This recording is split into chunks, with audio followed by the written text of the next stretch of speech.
Advent is traditionally a time of expectant waiting and preparation for God to come in the Christ child of Christmas.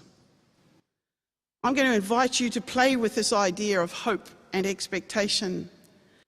I tweaked our sentence and collect today to help us focus on the idea that there is a tension between this focus on living in hope and living in the present moment. 30 years ago, I lived in the Anglican vicarage at St. Paul's on the other hill. These were definitely churches on two different hills with two different focus and life. Not enmity so much as a different approach to Christian life. Although I do remember coming here several times and baptising people in that immersion font at the back. So there was a bit of toing and froing. We were Anglican, we were Anglo-Catholic and charismatic. But 30 years ago, we were also wrestling with what that meant, because we were also committed peace activists, actively protesting against the Springbok tour, starting to wrestle with racism here in New Zealand, discovering feminism, and some of us coming out as lesbian and gay. It was an exciting time, but scary too, as the certainties that had long sustained us were no longer the firm ground on which we could stand. Towards the end of my time at St. Paul's, I was asked to preach. It ended up only being 2 sermons, so I have to watch myself here, I suppose. But the first one, I decided to ask, this is in the early 80s. In the first one, I decided to ask whether we had to all be called brothers. And at the end, I hinted that perhaps, maybe, whether God wasn't male.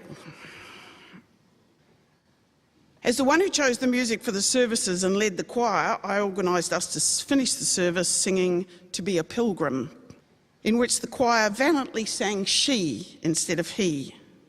This was well received by some who joined in and others who stopped singing altogether.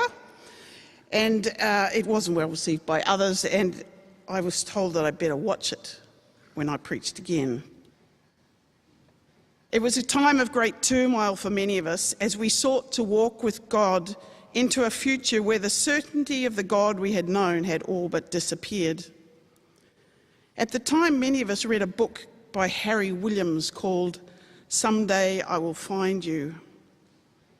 He was an English priest and monk, and his work continuing to work as a fellow of the Trinity College, Cambridge, and the dean of the chapel there, he had lost all certainty and faith. He wrestled in therapy with what it meant to be gay and to steadily watch as his faith in God eroded. He felt he was killing God. He says that it was only after 17 years in therapy that he discovered that in fact he had killed an idol and he had found God in a new way. It was a powerful image that has remained with me ever since, and I've often been reminded of the saying, "If you find the Buddha on the way, kill him." If we think we've found the answer, that we have found God and certainty, that we have found the truth, we are wrong. Don Cowan, the city missioner at the time, preached a sermon at St. Paul's, and I've never forgot that sermon. To be honest, there's not that many that I remember more than after the day they're preached, but this one I still remember. Don stood up and he said, "Faith is not knowing." Wow. This rang enormous alarm bells partly, but excitement bells for me, as it was a complete contradiction of what I had been taught as a young Sydney Evangelical Anglican, where faith was definitely not about doubt, but about knowing and certainty. Don quoted Thomas Merton from his thoughts in solitude in his sermon. Thomas Merton said, "My Lord God, I have no idea where I am going. I do not see the road ahead of me. I cannot know for certain where it will end. Nor do I really know myself. And the fact that I think I am following your will does not mean that I am actually doing so. I will trust you always, though I may seem to be lost and in the shadow of death. I will not fear, for you are with me, and you will never leave me to face my perils alone." Along with the writings of contemplatives like Thomas Merton at that time, another resource that started to give us some new ground to stand on was the writings of Matthew Fox and creation spirituality, something that Cecily knows a little bit about, having studied under Matthew Fox in the States. It seemed to offer us a new way of seeing ourselves not as sinners in constant need of redemption, but as people made in God's image, blessed by God and invited to be partners with God in building a world of peace and justice. With some trepidation, I prepared what was my next sermon and to be my last at St. Paul's. It focused around this idea of original blessing. We had not found the answer or the truth, but it seemed we had found a pathway. We were not born into original sin, but into original blessing. We were not miserable sinners. We were God's friends, fallible at times, but rich in blessing and potential. After the service, someone came up to me and said, "I have been waiting years to hear that in church." Others were appalled to have the doctrine of original sin challenged in this way, and unfortunately it was the latter that ruled. It was the last sermon I preached there, and the start of a journey out of St. Paul's for me and for many others. And here I am 25 years later preaching on the other hill. First sermon. Although I loved the Anglican liturgy and had come to love our rich and colourful high mass at St. Paul's, despite being a Sydney Anglican, it was a bit of a change, but I started to embrace it and I loved the drama of the Mass. But I always wrestled with traditional liturgy, the place where so much of our Anglican theology is worked out. It never seem to recognise us as other than miserable sinners. We came into a church building which seemed to scream at us that God was great and that we were very small and insignificant. We stood up and said the Gloria, how great God was. Then we knelt down and said sorry, how pathetic we were. And for me, it never got much better than that.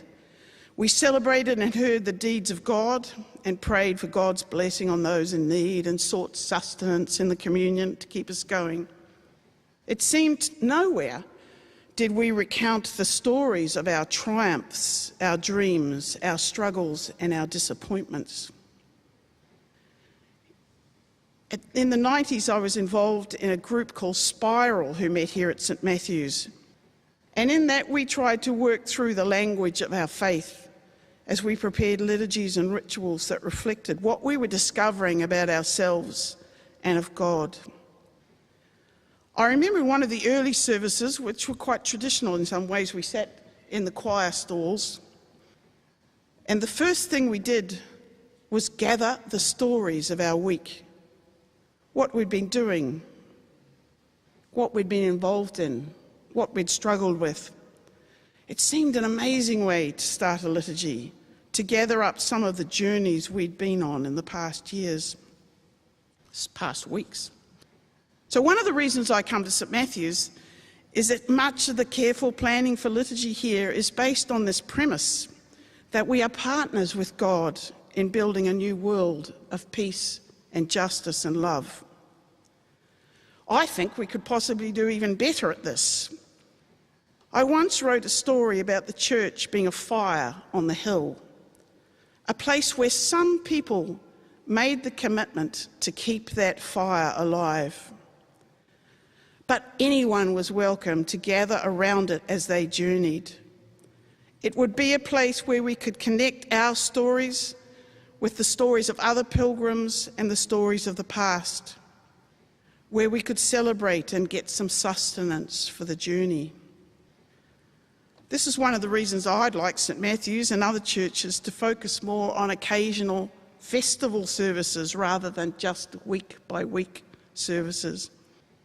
Weekly services could be for those who wanted them, but festivals could enable us to provide a welcoming place for people to gather for whom church is not home, but is a place to rekindle passion, make connections, and commit ourselves to work for the world for which we long. Back to the beginning, the tension between waiting in hope and living in the present. If we are miserable sinners, then all we can do is wait for redemption. There is no good in us, as the prayer book used to say. If we are blessed by God, if we are friends of God, the future is what we create together. We too are creators, not simply passive observers. Yes, this Advent we wait in expectation for love, peace and justice to be fully present in our world. But we do not wait passively.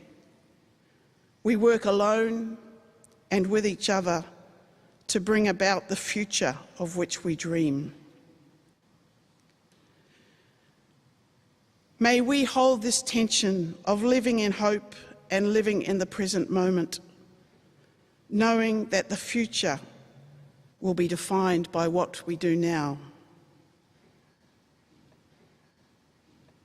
Amen.